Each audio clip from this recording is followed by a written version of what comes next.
హైదరాబాద్ వెళ్ళి లైన్లో నిలబడి రియేజెంట్స్ తీసుకొచ్చి ఇక్కడ వచ్చి శాంపుల్స్ ప్రాసెస్ చేస్తే మీకు 6 అవర్స్లో రిపోర్ట్ ఇచ్చినాం.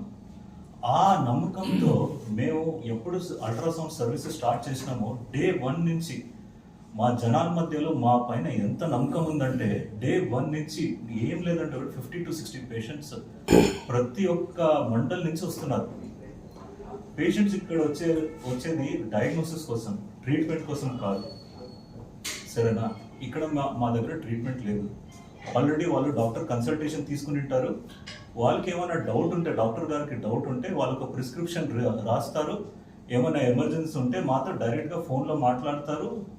తర్వాత పేషెంట్ ఇక్కడ వస్తారు. మేము చూస్తాము. ఒకవేళ ఎమర్జెన్సీ ఉంటే దాన్ని వాళ్ళని కన్సెంట్ తీసుకొని సిటీ చేయాలా, ఎక్స్రే చేయాలా, అల్ట్రాసౌండ్ చేయాలా. సరేనా? ప్రతి ఒక్క పేషెంట్ ఒక రకంగా ఉంటారు. ఒకరికి 2 minutesలో అయిపోవచ్చు, ఒకరికి 5 minutesలో అయిపోవచ్చు. ఒకే పేషెంట్ ఒకే రకంగా ఉండరు కదా.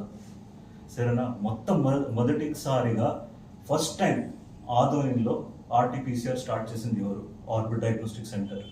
32 slice CT స్కాన్ స్టార్ట్ చేసింది ఎవరు? Orbit diagnostic centre. First time 1.5 Tesla MRI start చేసింది ఎవరు? Orbit diagnostic centre. మేము ఇంత గౌరవంగా చెప్పుకుంటున్నాం. ఎందుకంటే ఇది మా ఊరిది, మా జనాల కోసం మేము ఉన్నాం ఇక్కడ. ఏమిది నెగ్లిజెన్స్ అంటూ మేము ఎంత సోషల్లీ రెస్పాన్సిబుల్ కంపెనీ తెలుసా? ఊరికే మాకు రెండు అవార్డ్స్ వస్తాయి. మాకు 2 అవార్డ్స్ వచ్చాయండి. అక్కడ ఉంది most trusted diagnostic centre award అని. We are the best community health awards కూడా వచ్చాయి. ఎందుకు ఇస్తారండి? పాన్ ఇండియాలో ఆర్బిట్ ని, మా ఆదోని బ్రాంచ్ ని ఇంత పాన్ ఇండియా లెవెల్లో ఇంత రికగ్నిషన్ వస్తున్నాం మేము. ఎందుకు? మా దగ్గర ఆ టీం ఉంది. అంత కాన్ఫిడెన్స్ గా మేము రిపోర్ట్ ఇస్తున్నాం. హాస్పిటల్స్ లో, మండలాల్లో ఒక 200 డాక్టర్లు రెఫర్ చేస్తున్నారంటే 100 డాక్టర్లైనా ఆర్బిట్ కి పంపిస్తున్నారు. దాంట్లో ఒక 5 to 10% పేషెంట్స్ అన్న ఎమర్జెన్సీ ఉంటాయి. ఏదో ఒక ఎమర్జెన్సీ. ఒకే పేషెంట్ ఉన్నాడు, ఆ పేషెంట్ ఎమర్జెన్సీ, మిగతా 99 పేషెంట్ ఎమర్జెన్సీ కాదు అనే రకంగా కాదు.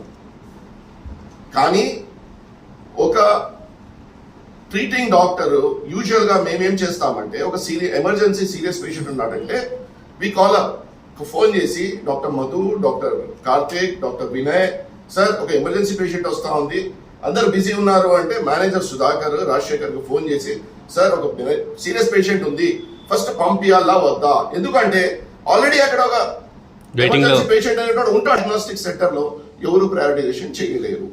ఇది ముఖ్యం. ప్రతిసారి ప్రతి ఒక్క ఇన్సిడెంట్ ని రక్కస్ చేసి కొన్ని సంఘాలు కానీ, రాజకీయ నేతలు కానీ దానికి హవా ఇచ్చి దానికి ఎక్కువగా దానికి ఒక ప్రాబ్లమేటిక్ గా కారణం చేయకూడదని రిక్వెస్ట్ చేస్తున్నాను అందరికీ, మీడియా సోదరులకు, రాజకీయ నేతలకు, సంఘాలకు చేతులు జోడించి మేము నమస్కారం చేస్తున్నాం. యాజ్ అ సర్జన్ నేను పర్సనల్ గా నా ఎక్స్పీరియన్స్ ఏంటంటే 15 సంవత్సరాలు నేను బాంబేలో యాజ్ అ సీనియర్ సర్జన్ పనిచేసి వచ్చినాను. కానీ నేను 8 గంటలు, 6 గంటలు, 10 గంటల సర్జరీలు చేసినాము. కానీ ఎప్పుడు మేము భయపడలే.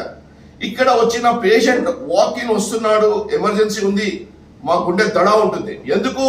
ఈ పేషెంట్ ఏమవుతాడో, తన వెంట 10 మంది పిలుచుకుని వచ్చి ఏ ప్రాబ్లం క్రియేట్ చేస్తాడో అనేది అందరి 99% డాక్టర్ల భయం, గుండెల్లో భయం ఉంది. ఇప్పుడు ఆ భయంతో మేము ట్రీట్మెంట్ ఎలా చేయాలి? మేము ఒక మనిషినే, మేము ఒక మెంటల్ స్టేటస్ లో నివసిస్తూ ఉంటాం. యాజ్ ఎ సర్జన్ నేను ఆపరేషన్ చేయాలి అంటే అర్ధగంట ఆపరేషన్ కూడా ఒక పెద్ద కొండ నా తల మీద ఉంటుంది.